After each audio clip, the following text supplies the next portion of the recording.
Dervish on the frying pan. I am a vortex of energy pursuing the truth.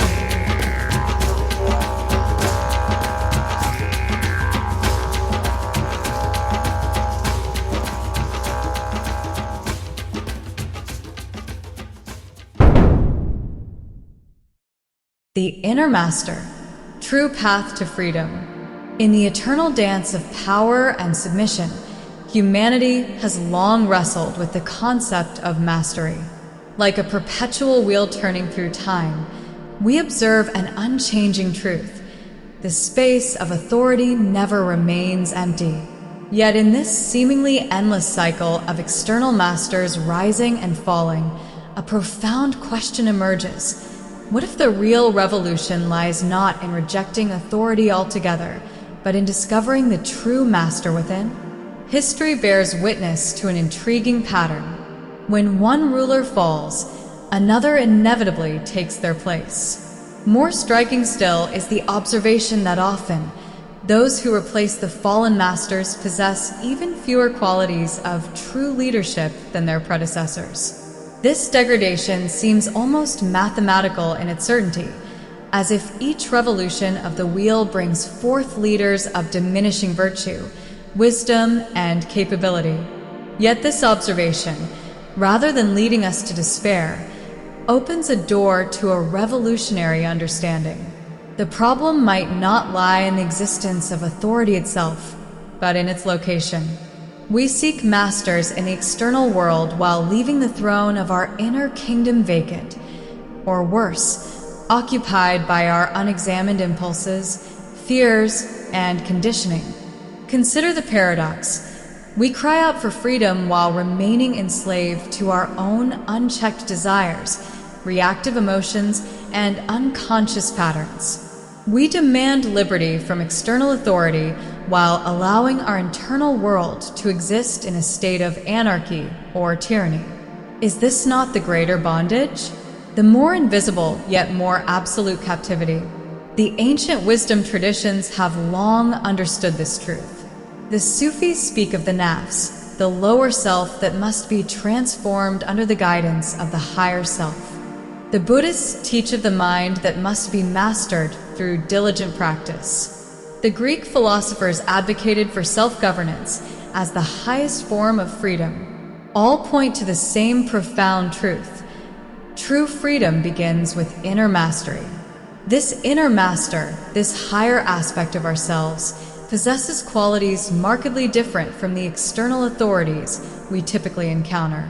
Unlike the worldly master who demands submission through force or manipulation, the inner master rules through wisdom, compassion, and clear seeing. This is not the authority of domination, but the authority of integration, the kind that brings harmony to the warring factions within our own psyche. To find this inner master requires a journey inward, a path that many find more daunting than any external revolution. It demands facing our shadows, acknowledging our self-deceptions, and challenging our comfortable illusions. It requires the courage to sit in silence with ourselves and confront the chaos we find there. Yet it is precisely this confrontation that begins our true path to freedom. The journey begins with a simple yet profound shift in attention, from the external to the internal, from the temporal to the eternal, from the superficial to the essential. As we learn to listen to the quiet voice of wisdom within, we begin to discover a form of authority that liberates rather than constrains. This inner master teaches us not through force, but through insight, not through fear, but through understanding. Moreover, as we develop this relationship with our inner authority, our interaction with external power structures transforms. We become less reactive, less easily manipulated, less prone to either blind submission or blind rebellion. We develop the discrimination to recognize true wisdom when we encounter it in the world, and the strength to resist corruption when we see it. This is not to suggest that we should become indifferent to external tyranny or injustice. Rather, by finding the master in our heart, We become better equipped to engage with the world's power structures from a place of wisdom rather than reaction. Our resistance, when necessary, becomes more effective because it stems from inner clarity rather than mere opposition. The irony is exquisite. True freedom begins not with the rejection of all authority, but with the discovery of authentic authority within.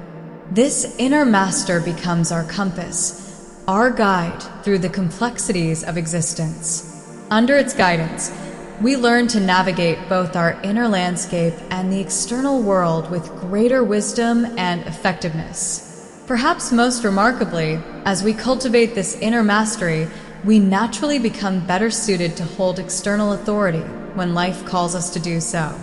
The qualities of true leadership, wisdom, compassion, clarity, and strength grow naturally from the soil of self-mastery. Thus, the circle closes. The path to becoming a worthy master begins with finding the master within. In a world seemingly caught in an endless cycle of rising and falling authorities, each less qualified than the last, this inner path offers a revolutionary alternative. Instead of perpetuating the cycle of external power struggles, we can choose to embark on the journey of inner mastery. For it is here, in the depths of our own hearts, that we find both the true master and the real path to freedom. This is not an easy path. It demands more courage, persistence, and honesty than any external revolution.